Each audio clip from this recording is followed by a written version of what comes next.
नमस्कार मित्रांनो, पुन्हा एकदा या चॅनलवरती आपले सहर्ष स्वागत आहे। मित्रांनो, फार्मर आयडी कार्ड 2025 कसे बनवावे म्हणजे शेतकरी ओळखपत्र जे की आपल्याला शासकीय शेतकऱ्यांसाठी ज्या योजना आखल्या जातात त्या योजनेचा लाभ घेण्यासाठी, उदाहरणार्थ पीएम किसान योजना किंवा एखादा विमा, पीक विमा अशा अनेक योजनांचा लाभ घेण्यासाठी शेतकरी ओळखपत्र खूप महत्त्वाचं आहे। तरच आपल्याला या योजनेचा लाभ वगैरे घेता येणार आहे। त्याचं रजिस्ट्रेशन सुरू झालेलं आहे। तर तुम्ही कशा पद्धतीने फार्मर आयडी कार्ड बनवू शकता ते या व्हिडिओमध्ये सांगण्यात आलेलं आहे। व्हिडिओ शेवटपर्यंत पहा, म्हणजे आपल्याला स्वतः जरी हे फार्मर आयडी कार्ड बनवता आले नसेल तरी कोणाच्या माध्यमातून बनवता येणार हे या व्हिडिओच्या माध्यमातून सांगण्यात येणार आहे। त्याचबरोबर त्याचा फॉर्म कसा भरायचा हे सुद्धा आपल्याला पाहायला भेटणार आहे। फार्मर आयडी कार्ड काढण्यासाठी डिस्क्रिप्शन मध्ये आपल्याला लिंक देण्यात आलेली आहे, त्यावरती क्लिक करून या पेजवरती येऊन जा। या पेजवरती आल्यानंतर पहा लॉग इन विथ सीएससी या पर्यायावरती क्लिक करा। यानंतर पहा इथे तुमचा युजर आयडी जो काही सीएससी आयडी आहे तो, तुमचा पासवर्ड आणि हा कॅप्चा फिल करून साइन इन या पर्यायावरती क्लिक करा।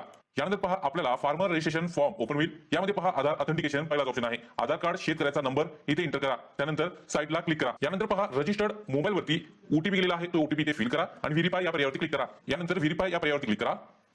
यानंतर पहा आधार व्हेरीफाईड झालेला आहे, बरोबर अशी टिक मार्क येणं गरजेचं आहे। यानंतर नेक्स्ट ऑप्शन पहा कॉन्टॅक्ट डिटेल्स, यामध्ये आपला मोबाईल नंबर एंटर करायचा आहे आणि व्हेरिफिकेशन पेंडिंग आहे, कोणताही तुमचा मोबाईल नंबर एंटर करा। त्यानंतर पहा जो मोबाईल नंबर एंटर केलेला आहे त्यावरती 6 डिजिट ओटीपी गेलेला आहे, तो इथे फिल करा। यानंतर व्हेरीफाय या पर्यायावरती क्लिक करा। यानंतर मोबाईल नंबर सुद्धा व्हेरीफाईड झालेला आहे, ईमेल आयडी सुद्धा तुम्ही व्हेरीफाईड करू शकता, अन्यथा स्किप करू शकता। यानंतर पहा फार्मर डिटेल्स ओपन होईल, जसं की तुमच्या आधारवरचं नाव मराठीत सुद्धा आणि इंग्रजीत सुद्धा, नेम मॅच स्कोर इथे 100 येणं गरजेचं आहे। पहा इथे तुमचं जनरल आलेलं आहे, कास्ट कॅटेगरी मधून तुम्ही एससी एसटी ओबीसी जनरल जी काही कॅटेगरी आहे ती सिलेक्ट करा। डेट ऑफ बर्थ आलेली आहे, एज सुद्धा आलेला आहे। त्यानंतर पहा इथे आयडेंटिफायर टाइप मध्ये केअर ऑफ, त्यानंतर वाईफ ऑफ सन ऑफ जे काही लागू पडतं, उदाहरणार्थ जर वाईफचा फॉर्म भरत असाल तर केअर ऑफ तुम्ही करायचं आहे, म्हणजे केअर ऑफ तुमच्या वडिलांचं नाव जे काही आहे केअर ऑफ ते तुम्ही इथे लिहायचं आहे। इंग्रजीत तुमचं केअर ऑफ तुमच्या वडिलांचं नाव किंवा तुमच्या पतीचं नाव टाईप करा। इथं मराठीत जर येत नसेल तर गुगल इंडिकेट्स आहे तुम्ही टाईप करू शकता, अन्यथा स्किप करा। त्यानंतर पहा फार्मर डिटेल्स मध्ये कस्टम फील्ड्स भरायचे आहे। इथे पहा न्यू बिझनेस, तुमचा न्यू बिझनेस आहे का, असल्यास येस, अन्यथा नो। यानंतर पहा रेसिडेंटल डिटेल्स, यामध्ये पहा तुमचा ऍड्रेस जसा काही आधार कार्डवरचा आलेला आहे तसाच तसा इथे आलेला आहे, जर एडिट करायचा असेल तर एडिट करू शकता। यानंतर पहा इथून विलेज आपलं सिलेक्ट करून घ्यायचं आहे,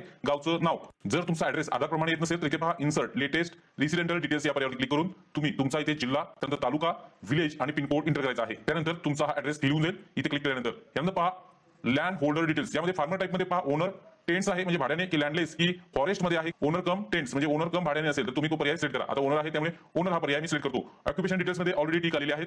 त्यानंतर पहा लँड डिटेल्स, ओन लँड मध्ये आपल्याला फॅक्ट लँड डिटेल्स या पर्यायावरती क्लिक करायचं आहे आणि इथून आपल्याला लँड डिटेल्स फिल करायचा आहे, आपला जिल्हा, तालुका आणि विलेज सिलेक्ट करून घ्या। यानंतर पहा आपला सर्वे नंबर म्हणजे गट नंबर ते एंटर करा, सर्वे नंबर एंटर करा, त्यानंतर सब सर्वे नंबर सुद्धा एंटर करायचा आहे। आता पहा काळजीपूर्वक आपला सर्वे नंबर एंटर केल्यानंतर आपलं नाव येणं गरजेचं आहे, येत नसेल तर थोडा वेळ थांबावं लागेल। गट नंबर टाईप करा आणि सबमिट या पर्यायावरती क्लिक करा। त्यानंतर पहा select owner and identifier name या पर्यायावरती क्लिक करायचं आहे आणि आपलं नाव आलं असेल तर ते सिलेक्ट करून घ्यायचं आहे। त्यानंतर पहा इथून आपला सर्वे नंबर गट नंबर ओपन होणार आहेत, पाहू शकता इथे तुमचा सर्वे नंबर गट नंबर ओपन होणार आहेत।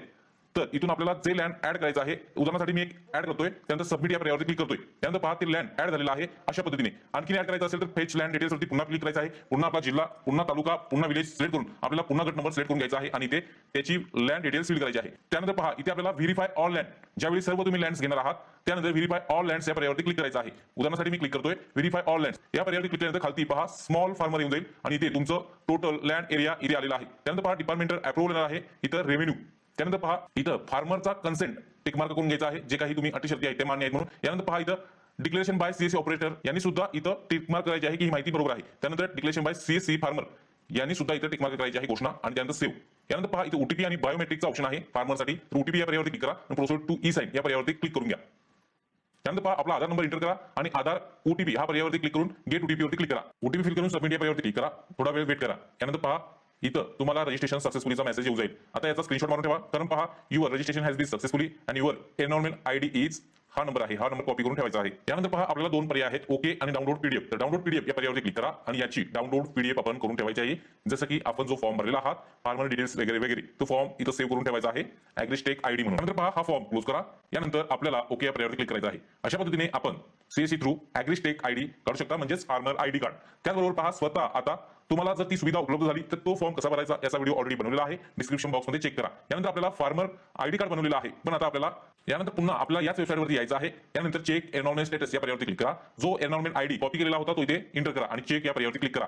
आता इथे पाहू शकता एनरोलमेंट आयडी देण्यात आलेली आहे. सेंट्रल आयडी अजून बनलेली नाही. अप्रोल स्टेटस पेंडिंग दिसत आहे. फार्मर नेम दिसतंय, त्याचबरोबर इथं एनरोलमेंट डेट दिसते. आता पहा, ज्या वेळेला तुमचं हा फॉर्म चेक केला जाईल त्यावेळेला इथे अप्रूव्ड होऊन जाईल. आता एका शेतकऱ्याचं ऑलरेडी अप्रूव्हल झालेलं आहे. ते कशा पद्धतीने दिसतं? एनरोलमेंट आयडी नसेल तर आधार नंबर थ्रू सुद्धा तुम्ही चेक करू शकता. उदाहरणार्थ पहा, आधार नंबर एंटर करून चेक या पर्यायावरती क्लिक करा. इथे पाहू शकता सेंट्रल आयडी आलेली आहे, अप्रूव्हल स्टेटस अप्रूव्हल आलेला आहे, फार्मर नेम सुद्धा आलेला आहे, त्यानंतर एनरोलमेंट डेट, त्यानंतर पहा इथं अप्रूव्ड आणि रिजेक्टेड डेट आहे, म्हणजे अप्रूव्ड झालेला आहे तर अप्रूव्ड डेट सुद्धा आलेली आहे. अप्रूव्ड रिमार्क इथे पाहू शकता, ऑटो अप्रूव्ड बाय सिस्टम. अशा पद्धतीने तुम्हाला ही सेंट्रल आयडी भेटणं खूप गरजेचं आहे. तर आपल्याला ॲग्रिस्टेक आयडी कार्ड डाउनलोड करण्यासाठी अशा प्रकारे स्टेप आहेत.